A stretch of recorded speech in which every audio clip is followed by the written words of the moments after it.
Bienvenue dans cette vidéo consacrée à la justice au Cameroun. Est-ce que la justice au Cameroun est une illusion? La justice au Cameroun est-elle vraiment indépendante? La réponse est évidente, non. La récente affaire de l'assassinat de Martinez Ogo a mis en lumière la réalité de la situation. Le juge chargé de l'affaire a mystérieusement disparu, tandis que le commissaire du gouvernement brille par son absence. Le gouvernement lui-même est impuissant face à cette situation, car il est incapable de trouver une solution satisfaisante. Si vous êtes nouveau sur notre chaîne News Actualité Afrique, n'oubliez pas de vous abonner si ce n'est pas encore fait, de commenter, d'aimer, et surtout de cliquer sur la cloche de notification pour ne pas manquer nos prochaines vidéos. Le régime de Paul Biya a longtemps régné par la terreur et l'injustice, semant la peur et multipliant les horreurs. Mais aujourd'hui, le peuple camerounais réclame la vérité. Malheureusement, le gouvernement a l'habitude de nous jongler, de nous lasser, de nous diviser et finalement de nous écarter de nos objectifs. Pourtant, la situation est différente cette fois-ci. La situation est explosive et le peuple camerounais, aidé par d'autres communautés africaines, mais aussi européennes, américaines et asiatiques, demande justice pour Martinez Ogo. Pendant des semaines, des citoyens, dont des hauts gradés de la DG, ont attendu dans l'isoloir du Cèdre pour obtenir des réponses. Mais rien n'est venu. Le gouvernement n'a pas communiqué, tout comme le procureur et le commissaire du gouvernement. Des petits trous venant de quelques fenestrons ont révélé qu'il n'y avait même pas encore de juge d'instruction désigné par le président de la République. La technique du gouvernement est connue, trouver des prétextes fallacieux pour essayer de jongler, pour essayer de trouver une porte de sortie. Mais le peuple camerounais ne veut pas lâcher. Il veut la vérité. Il veut comprendre ce qui s'est passé le 17 janvier 2023, lorsque Martinez Ogo, une gendarme, a été assassinée devant les forces de sécurité, ceux qui sont supposés nous garder, nous protéger.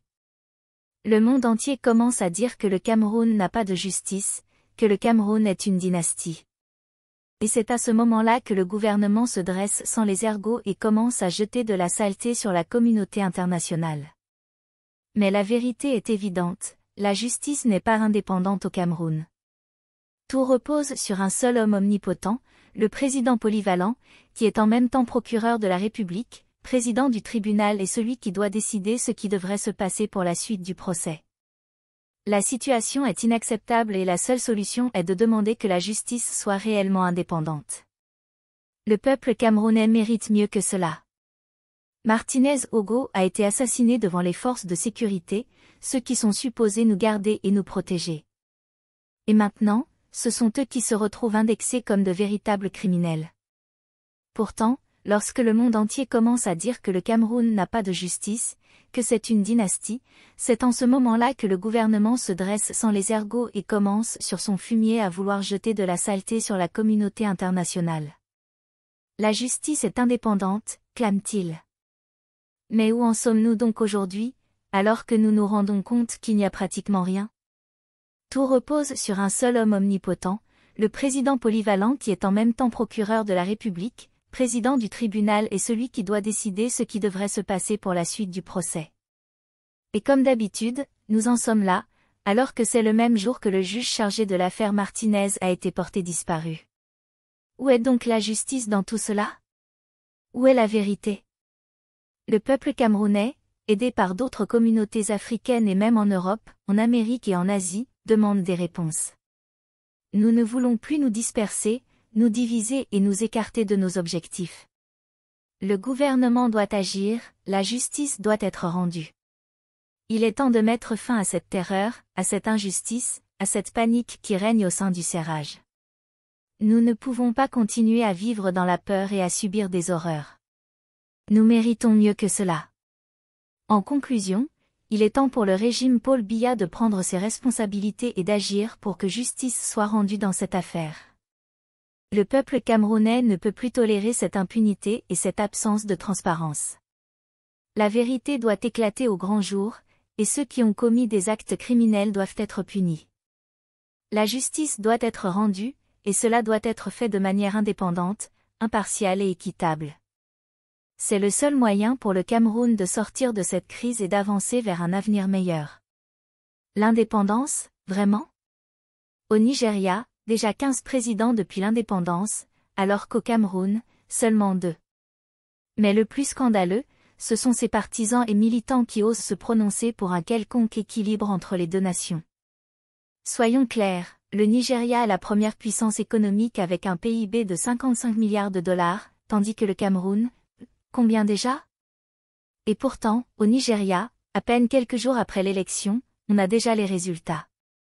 Au Cameroun, on attend des semaines, voire des mois, et pourquoi? Pour malaxer les bulletins de vote, parmi lesquels on compte même des votants décédés depuis longtemps. Mais qui donc est le président dans cette soi-disant démocratie, qui est déjà au pouvoir depuis 40 ans?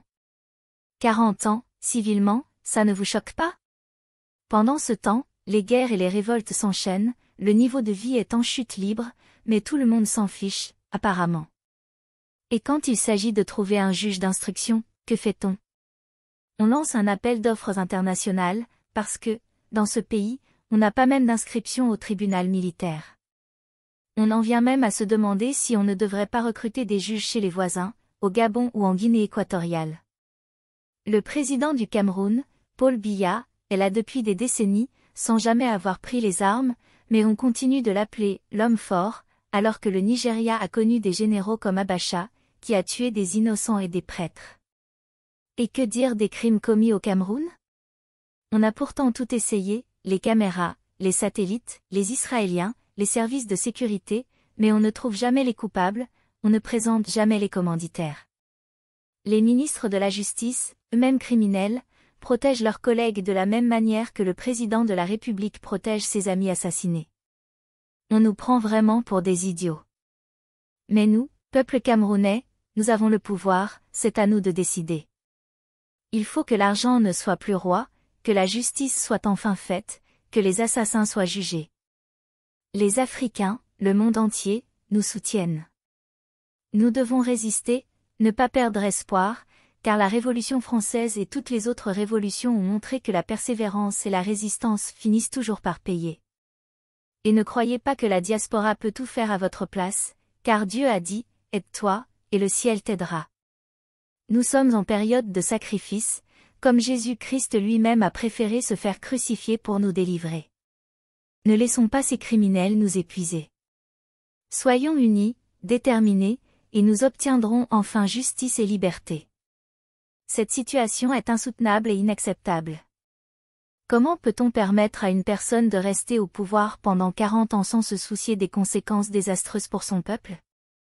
Les gouvernements africains doivent se remettre en question et cesser de tolérer ces abus de pouvoir. Le peuple doit se lever et revendiquer ses droits, sa liberté et sa dignité. Il est temps pour les Africains de prendre en main leur propre destinée et de ne plus permettre à ces dirigeants corrompus de les maintenir dans la pauvreté et l'oppression. Il est temps de se lever et de demander des comptes à ceux qui nous dirigent depuis des décennies sans aucun résultat probant. Les Africains doivent être unis dans cette lutte pour la liberté et la justice. Nous devons nous lever ensemble et exiger des changements significatifs pour que nos gouvernements travaillent réellement pour notre bien-être et non pour leur propre profit. La démocratie et la transparence sont essentielles pour le développement et la croissance économique. Nous ne pouvons pas continuer à tolérer des gouvernements autoritaires qui sont plus préoccupés par leur propre enrichissement que par le bien-être de leur peuple. Il est temps de changer les choses en Afrique, de briser les chaînes de la pauvreté et de l'oppression, de s'unir pour un avenir meilleur pour tous les Africains.